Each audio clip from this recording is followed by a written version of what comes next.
ते 2 कागद घेऊन या आणि मग एखाद्या व्यक्तीने जर एका महिन्यात 2 पत्र पाठवायचा प्रयत्न केला असता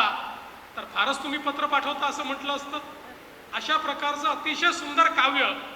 हे त्या ठिकाणी शरद जोशींनी केलेलं आहे आणि त्यात ते सांगतात की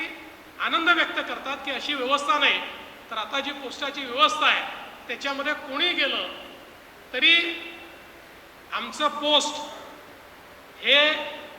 गरीब आहे का श्रीमंत आहे बघत नाही, तो कुठल्या जातीचा धर्माचा आहे हे बघत नाही,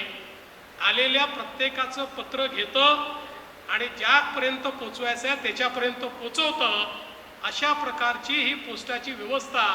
आमच्या देशामध्ये कानाकोपऱ्यामध्ये तयार झाली।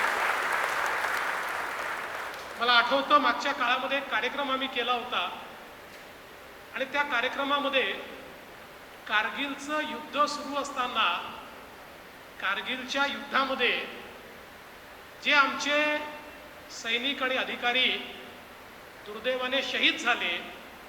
त्यांनी त्या युद्धाच्या काळात आपल्या घरी पाठवलेली जी पत्र होती त्या पत्राचं वाचन आम्ही केलं होतं। ही सगळी पत्र आमच्या पोस्ट विभागाने त्या युद्धाच्या काळामध्ये त्या ठिकाणी त्या कारगिलच्या वॉर हिरोजच्या घरापर्यंत पोहोचवली होती आणि त्यातनं ज्या भावना या सगळ्या आमच्या वॉर हिरोजनी व्यक्त केल्या होत्या त्या भावना वाचताना आम्ही सगळे भावविभोर झालो होतो। मला असं वाटतं की हे जे कार्य आहे मानवी संवेदनाचा वाहक म्हणून पोस्ट विभागाने आजपर्यंत काम केलेलं आहे आणि म्हणूनच मला असं वाटतं की हा पोस्ट विभाग आपल्या सामाजिक व्यवस्थेचा एक भाग म्हणून आपण याच्याकडे बघितलं पाहिजे। अर्थातच प्रत्येक जी गोष्ट असते त्याच्या लाईफ सायकलमध्ये जीवनामध्ये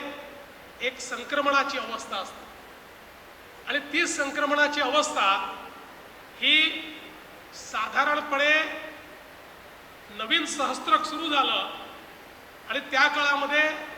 90 नंतर आणि नवीन सहस्त्रकाच्या पहिल्या कालावधीमध्ये ज्यावेळेस मोठ्या प्रमाणात इंटरनेट आला, ज्यावेळी SMS सर्व्हिसेस सुरू झाल्या, कम्युनिकेशन ईमेलच्या माध्यमातून सुरू झालं, त्यातनं एक संक्रमणाची अवस्था आमच्या पोस्ट विभागाची तयार झाली। दुसरी